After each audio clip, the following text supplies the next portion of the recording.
What's up, Juventus? Savona heading out the door. Offers apparently on the table. We'll go through the details. Hjulmand no longer an option, but who is in the midfield? And Miretti's price tag set. How close are Napoli? We're going to break all of this down right now. Umberto, this is the AJC, your channel dedicated to Juventus. It's August 6th. Let's rock with the news, and we kick things off with Schira's report on Miretti, claiming that it is extremely close. He has a term agreed upon with Napoli on a contract to 2030 and a salary of 1.7 million euros. Juve asked for 18 million euros. Napoli in at 12 million, and it is being expected that the clubs will meet in the middle, and this deal is going to go down. Let's see, everybody, if Juventus will actually say goodbye to Miretti and send him to Conte and Napoli. Now, when we get to the backline, some more goodbyes expected. Thiago Giallo and Facundo Gonzalez are being shopped by Juventus. They want 10 million out of the sale of both players. It is being reported that they want to consider maybe adding a buyback option on Facundo Gonzalez. So we'll have eyes on that situation. Now we get to Savona, however.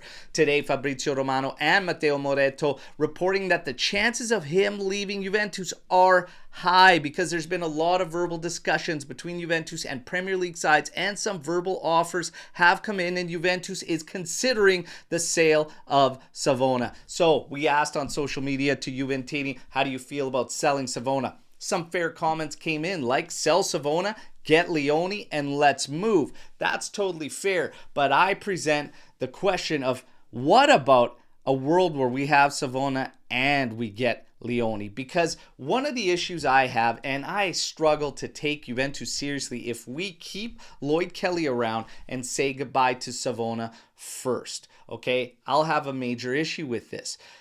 Lloyd Kelly is 26 years old. He ain't getting any better. He's getting turned by Serie B attackers. I've seen enough.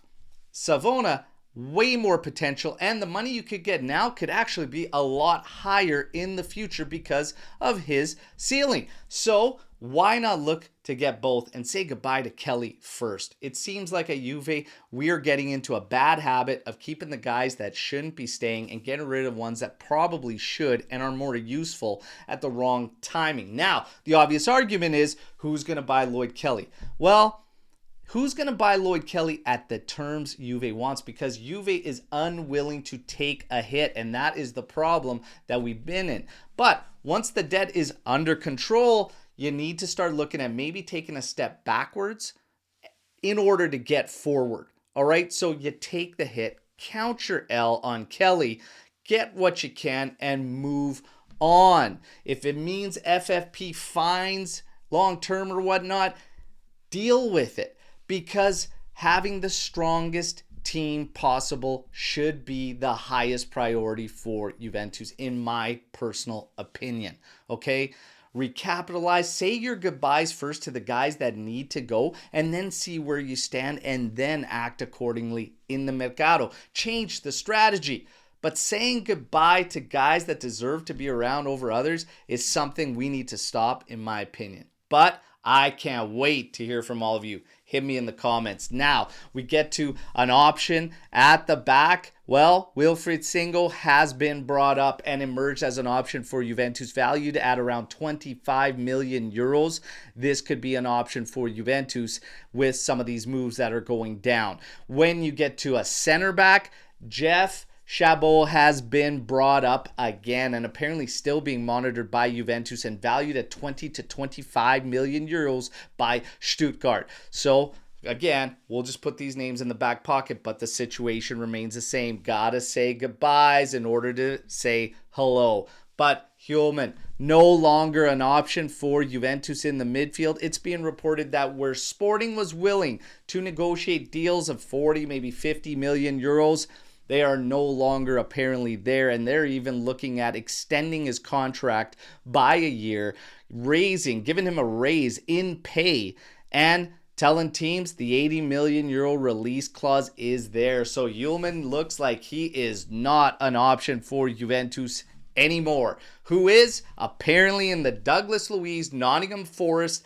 discussions Ibrahim Sangare has been brought up. The 27-year-old defensive midfielder is apparently been brought up in the discussions with Nottingham Forest for Douglas Luiz. Now, this one, not exactly exciting when you hear what's brought up with it. A cheap financial opportunity for Juventus and failed to convince. When you hear those types of things in a move, it really is underwhelming and not exciting. But you guys know what to do. Weigh in. Like the video, subscribe to the channel, join our AJC army, and I can't wait to mix it up with you in the comments. Let me know what you think of today's news. And tomorrow morning, we are live, 8:30 a.m. Eastern Time, for another show where you dictate what we discuss, debate, and bring up. Past, present, Juve, it's all in play. Another show run by the AJC Army. We'll see you then. As always, fino alla fine, forza Juventus, ciao tutti.